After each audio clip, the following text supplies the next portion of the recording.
Colombo, January 1897, Part 4.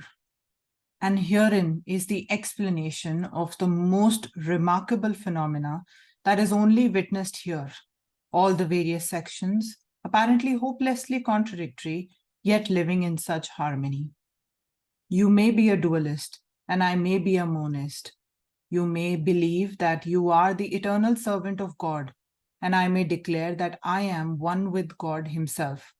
Yet both of us are good Hindus. How is that possible? Read then that which exists in one. Sages call it by various names. Above all others, my countrymen, that is the one grand truth that we have to teach to the world. Even the most educated people of all countries turn up their noses at an angle of 45 degrees and call our religion idolatry. I have seen that, and they never stop to think what a mass of superstitions there was in their heads. It is still so everywhere, this tremendous sectarianism, the low narrowness of the mind.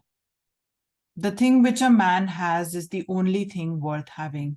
The only life worth living is his own little life of dollar worship and mammon worship. The only little possession worth having is his own property and nothing else. If he can manufacture a little clay nonsense or invent a machine that is to be admired beyond the greatest possessions. That is the case over the whole world in spite of education and learning. But education has yet to be in the world, and civilization has begun nowhere yet.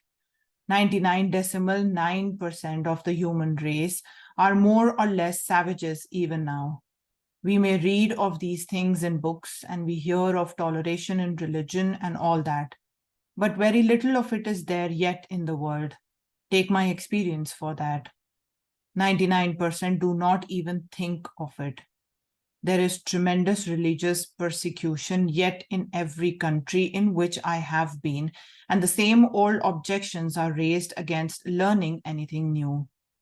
The little toleration that is in the world, the little sympathy that is yet in the world for religious thought is practically here in the land of the Aryas and nowhere else.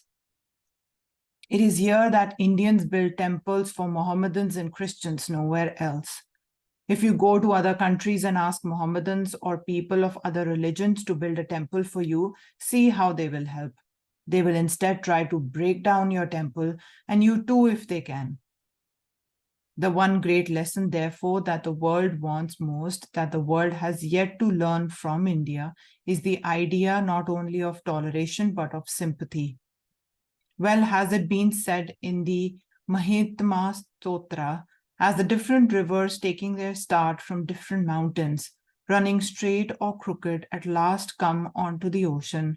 So, O Shiva, the different paths which men take through different tendencies, various though they appear, crooked or straight, all lead on to thee.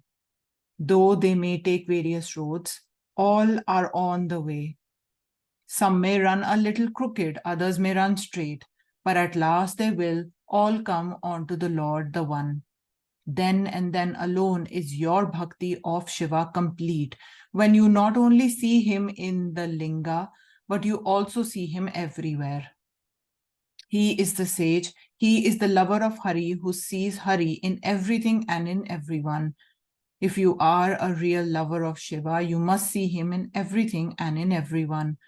You must see that every worship is given unto him, whatever may be the name or the form, and that knees bending towards the Kaaba or kneeling in the Christian church or in the Buddhist temple are kneeling to him, whether they know it or not, whether they are conscious of it or not, that in whatever name or form they are offered, all these flowers are laid at its feet, for he is the one Lord of all, the one soul of all souls.